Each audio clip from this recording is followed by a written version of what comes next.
Matahari bersinar, ku gendong tas merahku di pundak. Selamat pagi semua, ku nantikan dirimu di depan kelasmu, menantikan kami. Guruku tersayang, guru tercinta, tanpamu apa jadinya aku? Tak bisa baca tulis, mengerti banyak hal. Guruku, terima kasihku. Nyatanya diriku kadang buatmu marah, namun segala maaf kau berikan.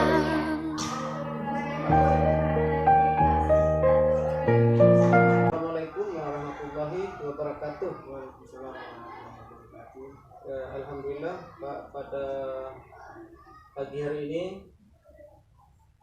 sesuai dengan jadwal yang sudah saya sampaikan Pak, bahwa hari ini saya akan mensupervisi Bapak di dalam kelas dalam melakukan proses pembelajaran.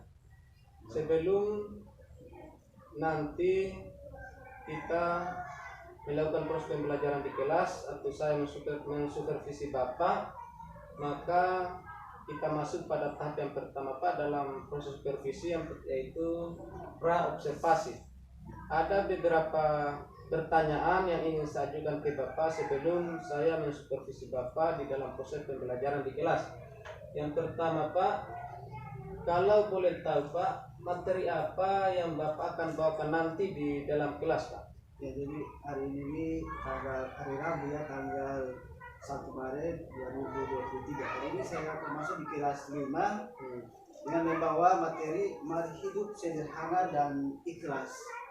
Oh ya, jadi hari ini materinya adalah mari hidup sederhana dan ikhlas. Ya, oke.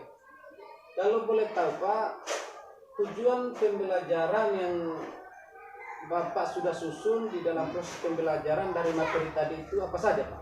Ya, jadi tentunya kalau sebelum kita memberikan pembelajaran seharusnya kita tahu dulu apa tujuan pembelajarannya ya. Iya. Jadi tujuan pembelajaran kali ini itu yang pertama itu meyakini bahwa sikap sederhana dan ikhlas beramal sebagai cerminan dari iman.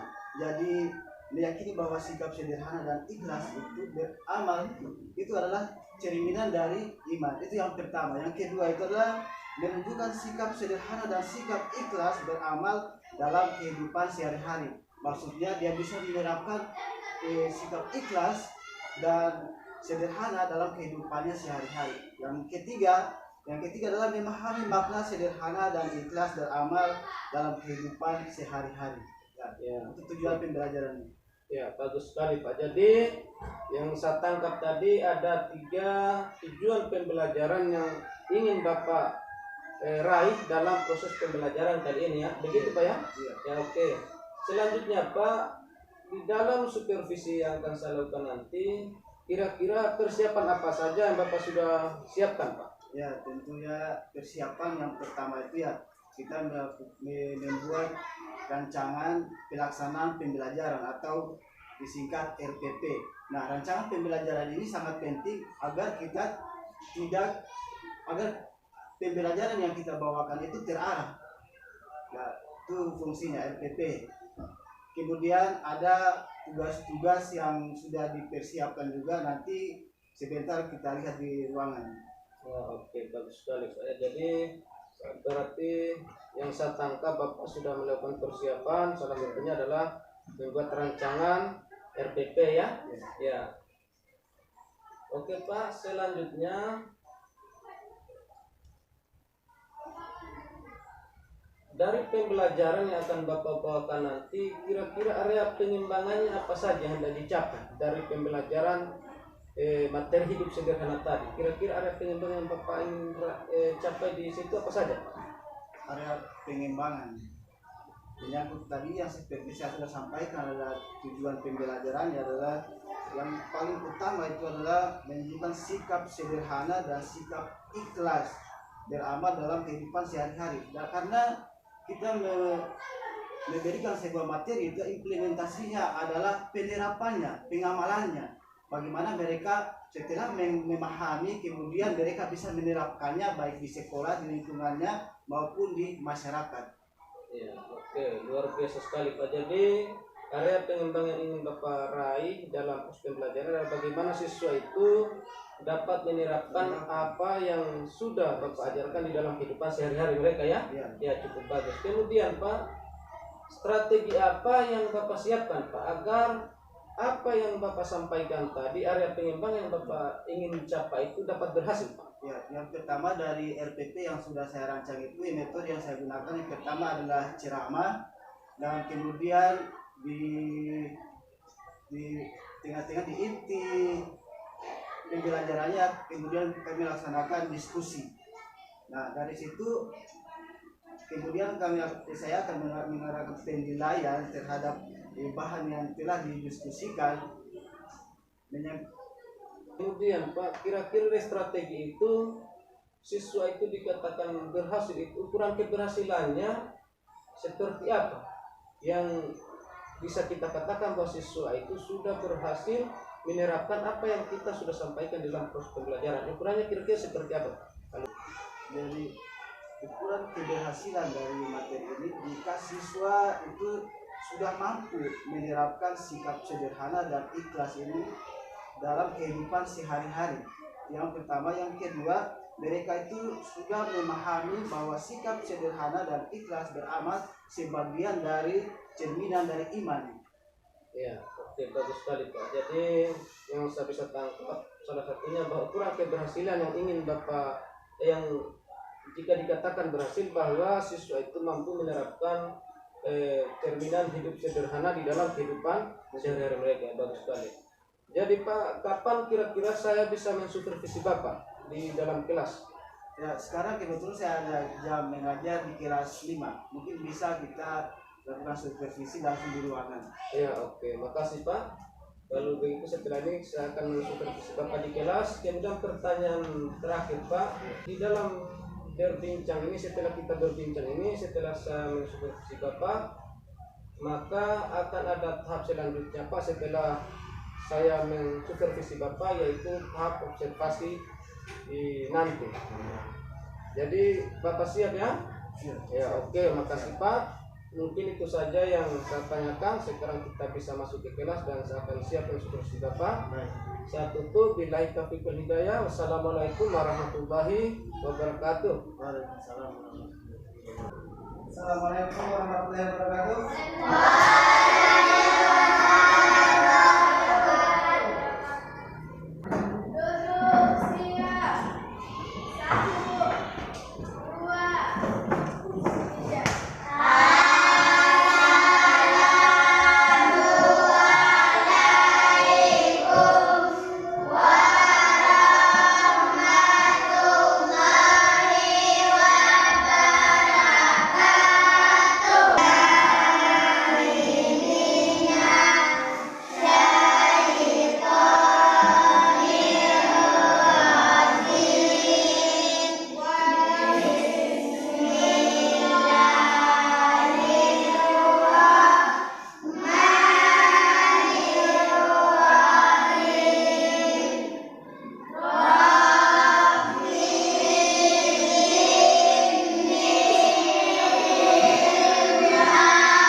Kita mulai pelajaran kita mulai berdiri semuanya.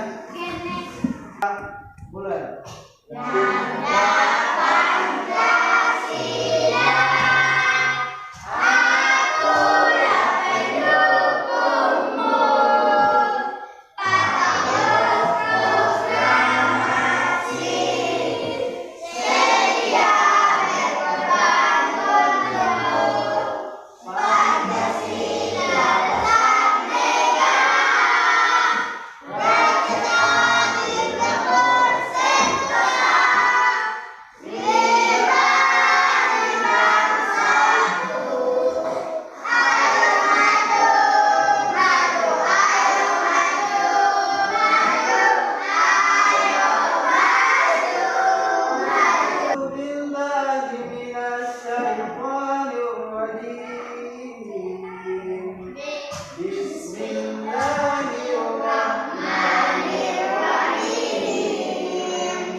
kesehatan kita bisa bertemu lagi pada hari ini di sekolah kita yang kita ini untuk melakukan proses belajar mengajar.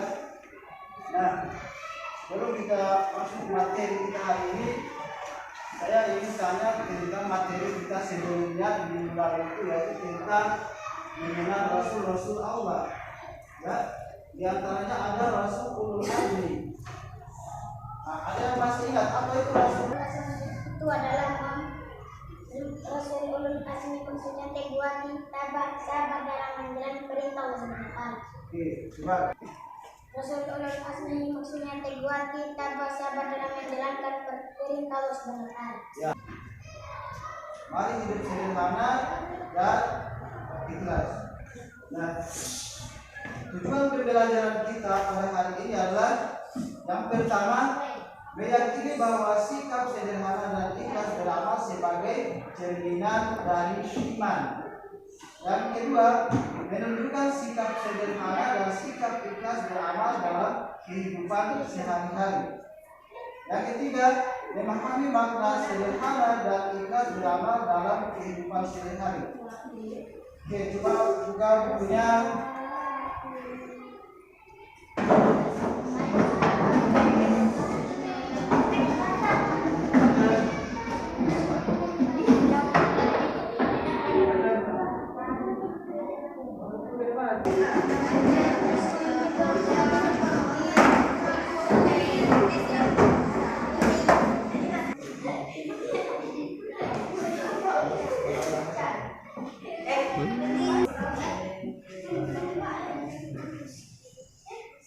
Mendiskusikan keuntungan hidup sederhana dan ikhlas.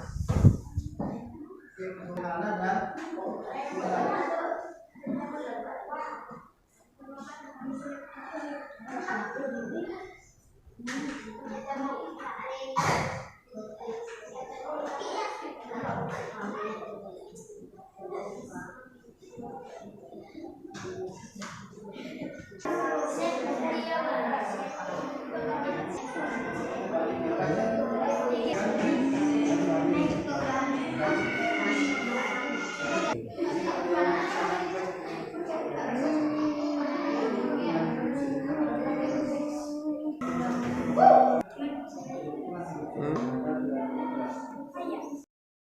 Kita di kelompok satu mempresentasikan hasil diskusinya. Silakan maju di depan.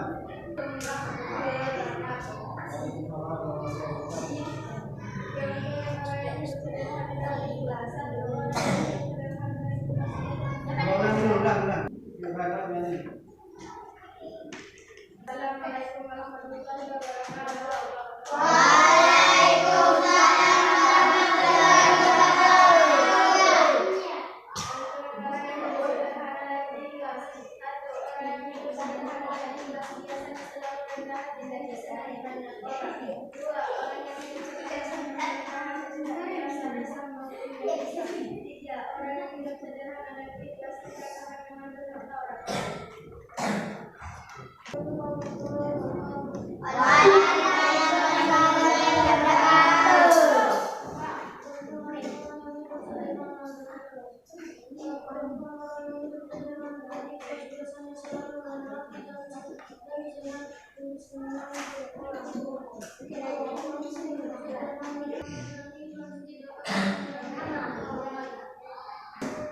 Assalamualaikum warahmatullahi wabarakatuh. Assalamualaikum warahmatullahi wabarakatuh.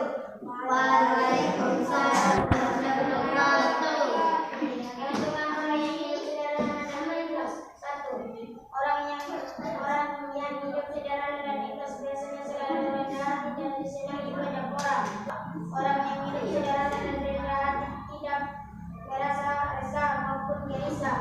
Tiga, orang yang hidup sederhana dan ikhlas tidak akan mengambil harta orang lain.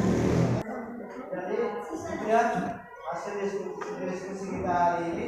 Jadi kesimpulan yang adalah keuntungan orang yang hidup sederhana dan ikhlas itu adalah orang yang hidup sederhana dan ikhlas biasanya selalu rendah hati dan disenangi banyak orang. Dan orang yang hidup sederhana dan ikhlas tidak akan mengambil harta orang lain. Dan yang ketiga, orang yang hidup sederhana dan rendah hati Ya, dari itu sampai kita hari ini dan kemudian Teman-teman saudara beristirahat, marilah kita baca doa. Doa dimulai.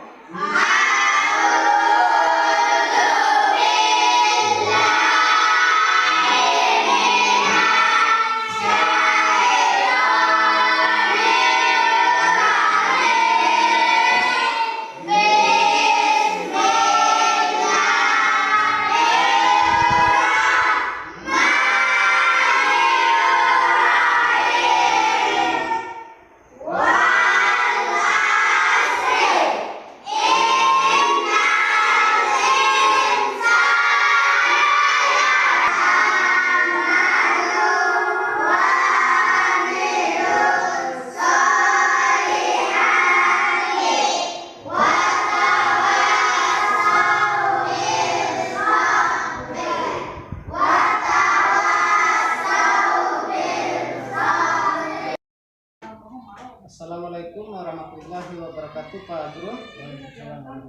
Ya, alhamdulillah tadi saya sudah mensupervisi Bapak. Sekarang ini kita masuk di pasca observasi. Setelah kegiatan observasi atau supervisi tadi, maka sekarang kita masuk di tahap ketiga yang namanya pasca observasi. Ada beberapa pertanyaan yang ingin saya ajukan ke Bapak terkait supervisi yang sudah saya lakukan di kelas tadi. Yang pertama adalah, apa perasaan Bapak setelah melakukan proses pembelajaran tadi, Pak? luar biasa ya, karena anak-anak juga sangat antusias dalam belajar, meskipun mungkin banyak yang ada siswa yang main-main ya, tapi saya sangat merasa puas dengan apa yang selama proses belajar berlangsung tadi. Ya, alhamdulillah, berarti Bapak sudah merasa puas dengan apa yang terjadi tadi ya. Oke, pertanyaan berikutnya, Pak, terkait proses pembelajaran yang sudah Bapak lakukan tadi, apakah langkah-langkah pembelajaran yang dilakukan tadi sudah sesuai dengan RPP yang Bapak susun? Ya, sesuai dengan RPP yang saya susun, ya tadi itu bahwa diwawancara terlebih dahulu, kemudian diskusi ya. Diskusi. Ya, oke, berarti saya bisa tarik kesimpulan bahwa langkah-langkah pembelajaran yang sudah dilakukan tadi sudah sesuai dengan RPP yang disusun. Begitu, Pak ya? Ya, oke. Kemudian ketika melakukan proses pembelajaran di kelas tadi, Pak, apakah ada kendala yang Bapak alami ketika proses pembelajaran tadi? Ya ada, itu ketika mengarahkan anak-anak untuk berdiskusi, itu agak sulit diatur karena mungkin anak-anak itu lebih pada main-main ya, ingin bermain. Mungkin kedepannya mungkin saya akan membuat rancangan pembelajaran yang mungkin lebih menyenangkan lagi, yang diselingi dengan permainan yang bermanfaat sambil belajar. Seperti itu. Ya, oke. Terkait proses pembelajaran tadi, Pak, bagi awal tadi Bapak sudah merasa puas seperti yang sudah disampaikan tadi. Ya. Kemudian hal-hal positif apa, Pak, yang terjadi ketika melakukan proses pembelajaran? Ya, positif tentunya pertama tadi itu bahwa anak-anak itu sangat antusias ingin belajar, meskipun ada banyak yang ada beberapa yang sulit diatur karena ingin main-main. Tetapi saya merasa puas bahwa apa tujuan yang saya rumuskan sebelumnya itu mampu mereka capai. Mereka mampu menerapkan sikap-sikap sederhana dan ikhlas. Mudah-mudahan bukan hanya di kelas tapi bisa mereka terapkan dalam kehidupannya sehari-hari. Ya, oke, luar biasa sekali, Pak. Jadi proses pembelajaran tadi sudah sesuai dengan apa yang Bapak inginkan. Bapak juga sudah utarakan hal-hal positif yang terjadi dalam proses pembelajaran. Kemudian, Pak, seperti yang Bapak sampaikan tadi bahwa anak-anak yang masih bermain atau kurang fokus mungkin di dalam proses pembelajaran, kira-kira Pak, bagaimana menangani anak-anak tersebut seperti yang Bapak sampaikan di dalam proses pembelajaran berikutnya, Pak? Ya, intinya saya akan benahi rancangan RPP saya, rancangan pelaksanaan pembelajaran saya, yang mungkin saya akan sisipkan dengan sebuah permainan-permainan yang bermanfaat yang berkaitan dengan pembelajarannya, supaya mereka bisa bermain yang bermanfaat, yang bisa mendongkrak atau menambah pemahaman mereka melalui bermain. Ya. Oke Pak, jadi saya bisa simpulkan bahwa tindak lanjut yang akan Bapak lakukan untuk menangani anak-anak yang masih kurang fokus dalam proses pembelajaran adalah salah satunya adalah memasukkan game-game mungkin di dalam proses pembelajaran sehingga anak-anak itu fokus atau tidak lagi bermain di dalam proses pembelajaran. Begitu Pak ya? Wah, sangat luar biasa sekali Pak. Sekarang untuk pasca observasi saya kira cukup sampai di sini. Makasih atas waktunya Pak, luar biasa sekali apa yang sudah Bapak lakukan pada hari ini. Makasih. Saya tutup, billahi taufiq wal hidayah. Wassalamualaikum warahmatullahi wabarakatuh.